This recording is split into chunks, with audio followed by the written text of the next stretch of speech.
नवरात्रि सिर्फ व्रत, गरबा और उत्सव का नाम नहीं है। यह 9 दिन दरअसल स्त्री की शक्ति, उसके हर रूप और उसके जीवन की गहराइयों का उत्सव है।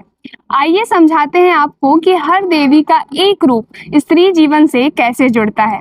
नवरात्रि का पहला दिन होता है माँ शैलपुत्री का। शैल यानी कि पर्वत की पुत्री, और एक स्त्री भी सबसे पहले अपने माता पिता की संतान ही तो होती है। मासूम, भोली, उम्मीदों से भरी बेटी ही तो वो पहला रूप है जहाँ से जीवन की शुरुआत होती है।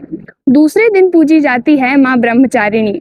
यह वह रूप है जब स्त्री शिक्षा, साधना और ज्ञान के पथ पर निकलती है, ठीक वैसे ही जैसे हर लड़की पढ़ाई, करियर और अपने सपनों की तैयारी करती है। तीसरे दिन की देवी है माँ चंद्रघंटा।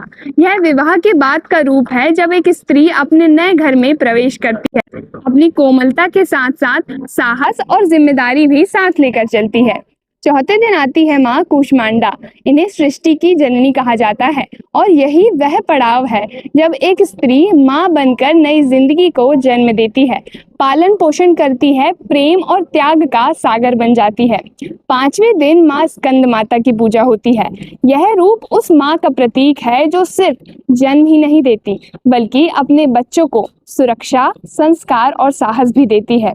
हर माँ अपने बच्चों के लिए देवी का ही तो रूप होती है। छठे दिन आती है माँ कात्यायनी। यह रूप उस स्त्री का है जो अन्याय के खिलाफ खड़ी होती है।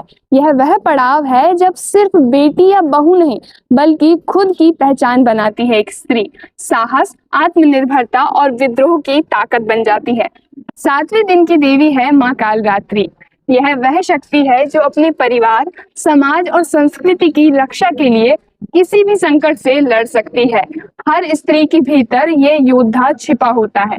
आठवें दिन आती है माँ महागौरी। वह कोमलता, करुणा और धैर्य का प्रतीक है।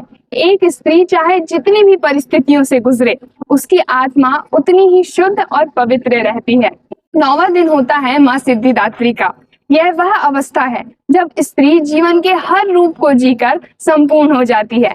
बेटी, बहन, पत्नी, माँ और योद्धा सब कुछ जीने के बाद भी वह अपनी शक्ति और अस्तित्व से सबको प्रेरणा देती है। तो देखा आपने, नवरात्रि सिर्फ देवी की पूजा नहीं, व्रत रखना नहीं, बल्कि हर स्त्री के जीवन के हर चरण की पूजा होती है। इन 9 दिनों में हम नारी शक्ति को प्रणाम करते हैं। जय माता दी।